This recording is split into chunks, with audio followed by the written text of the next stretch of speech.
नमस्कार, कैसे हैं आप सभी। मैं आप सभी का स्वागत करता हूं नीव की इस सेशन में। आपका जो आज क्वेश्चन होंगे वो कई सारे आपके बढ़िया बढ़िया आपके एग्जाम्स के लिए मैं डिस्कस करने जा रहा हूं। तो जो भी लोग प्रिपरेशन कर रहे हैं स्टेट पीएससी की, यूपी पीएससी की, एसएससी की, रेलवे की, सीयूईटी की, तो वो सारे के सारे इस करंट अफेयर्स को यहाँ पर चेक कर सकते हैं। मैंने ऑलरेडी यहाँ पर दिया रखा है।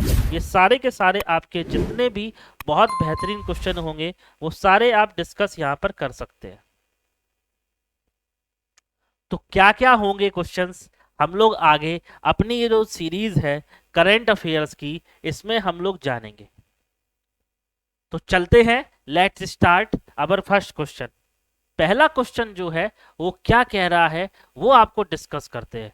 क्वेश्चन जो है वो बहुत ही सिंपल है और बायोलॉजी से क्वेश्चन है, प्लांट से क्वेश्चन है, उसके बारे में हम लोग डिस्कस करते हैं।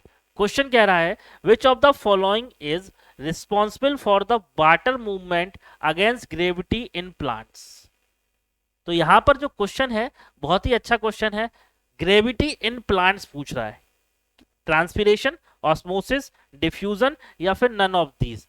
तो यहाँ पर आपका जो हिंदी में है, हिंदी मीडियम के लिए वो भी एक बार हम लोग पढ़ लेते हैं, जिससे कि जो बच्चे हिंदी मीडियम के हैं वो देख रहे हो तो उनको दिक्कत ना हो। तो क्वेश्चन क्या कह रहा है, पौधों में गुरुत्वाकर्षण के खिलाफ जल के आवागमन के लिए निम्न में से किसके कारण संभव होता है। ऑप्शन नंबर ए बाष्पोत्सर्जन, बी परासरण, सी प्रसार या फिर डी इनमें से कोई नहीं। ठीक है, तो मैं यहां पर जो करेक्ट आंसर होगा वो होगा आपका ट्रांसपीरेशन, यानी कि बाष्पोत्सर्जन जो है, ट्रांसपीरेशन, वो प्लांट्स में यहां पर करेक्ट ऑप्शन, आपका करेक्ट ऑप्शन इस क्वेश्चन के लिए होगा। ठीक है, आगे चलते हैं। वाटर मूवमेंट पूछ रहा है प्लांट्स में ट्रांसपीरेशन के थ्रू। ठीक है, चलिए नेक्स्ट क्वेश्चन।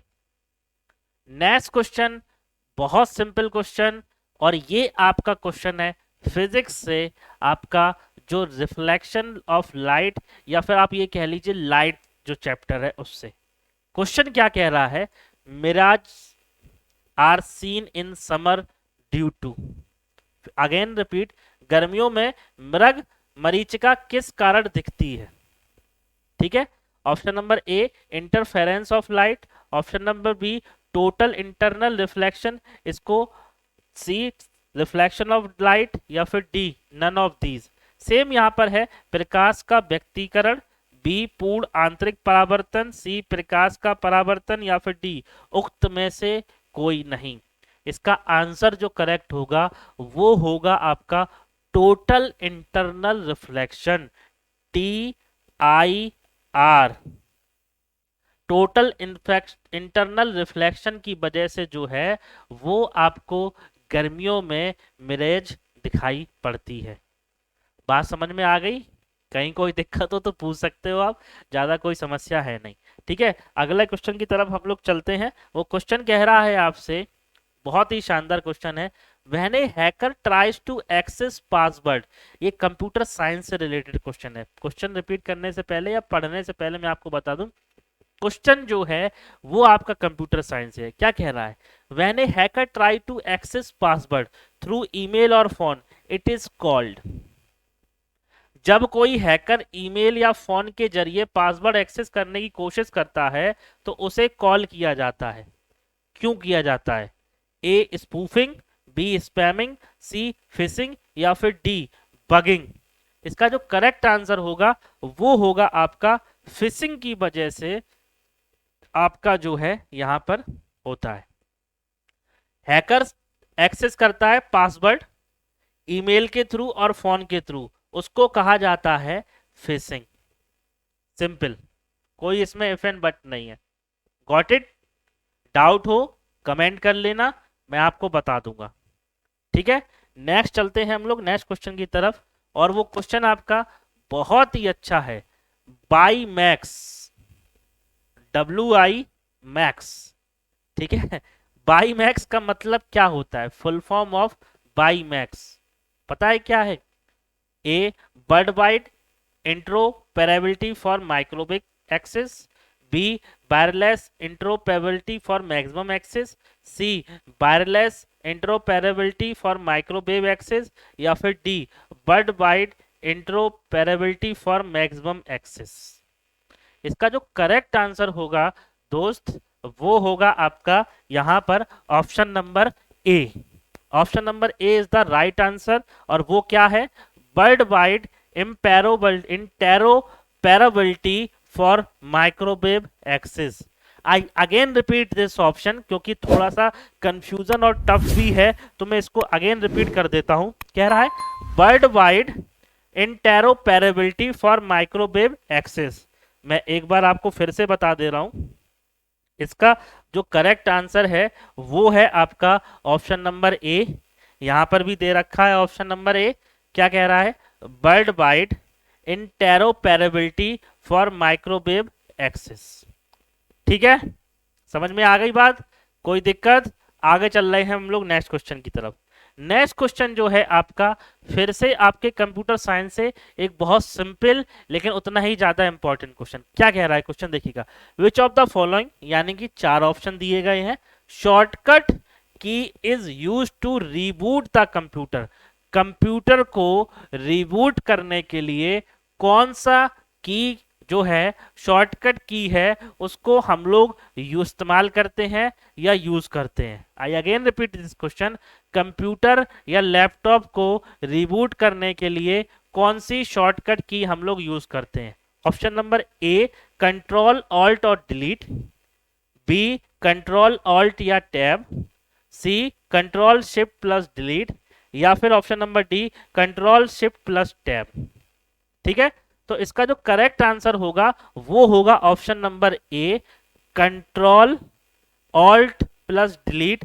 जब भी हम कंप्यूटर में प्रेस करते हैं तो कंप्यूटर या लैपटॉप जो है आपका वो रिबूट होना स्टार्ट हो जाता है। समझ गए ना, कहीं कोई दिक्कत तो नहीं? अब हम लोग चल रहे हैं अपने नेक्स्ट क्वेश्चन की तरफ। बहुत अच्छा क्वेश्चन है, बहुत सिंपल सा क्वेश्चन है। अगला क्वेश्चन आपका इंपॉर्टेंट क्वेश्चन में से एक है। क्वेश्चन क्या कह रहा है, What is the device used for measuring radioactivity called? ठीक है, कौन सी आपकी डिवाइस है जो आपके रेडियो एक्टिविटी को मेजर करने के लिए उसका नाम क्या है? मैं हिंदी में बोल रहा, रेडियो थर्मिटा मापने के लिए प्रयुक्त उपकरण को क्या कहा जाता है? Option number A cyclotron, option number B mass spectrometer, C GM counter, या फिर डी न्यूक्लियर रिएक्टर। तो इसका जो करेक्ट आंसर होगा वो होगा आपका जीएम काउंटर। जीएम काउंटर जो है वो आपके रेडियो थर्मिटा मापने के लिए प्रयुक्त उपकरण को हम लोग क्या बोलते हैं, जीएम काउंटर कहते हैं। ठीक है, कोई समस्या, कहीं पर भी कोई डाउट हो तो पूछ सकते हो आप। आगे चलें नेक्स्ट क्वेश्चन में। चलिए next question, next question important question, simple question computer science से। Which of the following is the small group of computer and peripheral linked together in a small geographical area? क्या कह रहा है, निम्नलिखित में से कौन सा कंप्यूटर और बाह्य उपकरणों के छोटे समूह को एक छोटे से भौगोलिक क्षेत्र में एक साथ जोड़ा जाता है? Option number A MAN, option number B LAN, option number C PAN, या ऑप्शन नंबर डी वैन। ठीक है, सेम यहां पर भी है, कोई अलग नहीं है। ऑप्शन नंबर इसका जो करेक्ट है वो है आपका option number B, option number B LAN. और लैन का जो आपको नहीं पता हो तो मैं बता दे रहा हूं, इसको बोलते हैं लोकल एरिया नेटवर्क। ये फुल फॉर्म है इसका लैन का। अगेन रिपीट कर दे रहा हूं, विच of the following is the small group of computer and peripheral link together in A small geographical area. यहां से पता चल रहा है स्मॉल जोग्राफिकल एरिया एक लोकल में होगा। लोकल से आपको यहां पर पता चल जाएगा केवल एक ही है, लैन। लैन को भी बोलते हैं local area network. Got it? कोई समस्या, कोई दिक्कत? चलिए ठीक है, आगे चलते हैं अपने नेक्स्ट क्वेश्चन की तरफ। नेक्स्ट क्वेश्चन हमारा जो है वो आपका, विच of the following performs demodulation and modulation. I again repeat this question, which of the following performs demodulation and modulation. ठीक है, यहां पर कह रहा है निम्नलिखित में से कौन डीमॉड्यूलेशन और मॉड्यूलेशन करता है। ए सैटेलाइट, बी मॉडर्न, सी राउटर, या फिर डी ऑप्टिकल फाइबर। सेम है, उपग्रह, मॉडम, रूटर या फिर ऑप्टिकल फाइबर। तो इसका करेक्ट आंसर होगा डीमॉड्यूलेशन। और मॉड्यूलेशन जो परफॉर्म करता है वो कौन करता है, मॉडम करता है।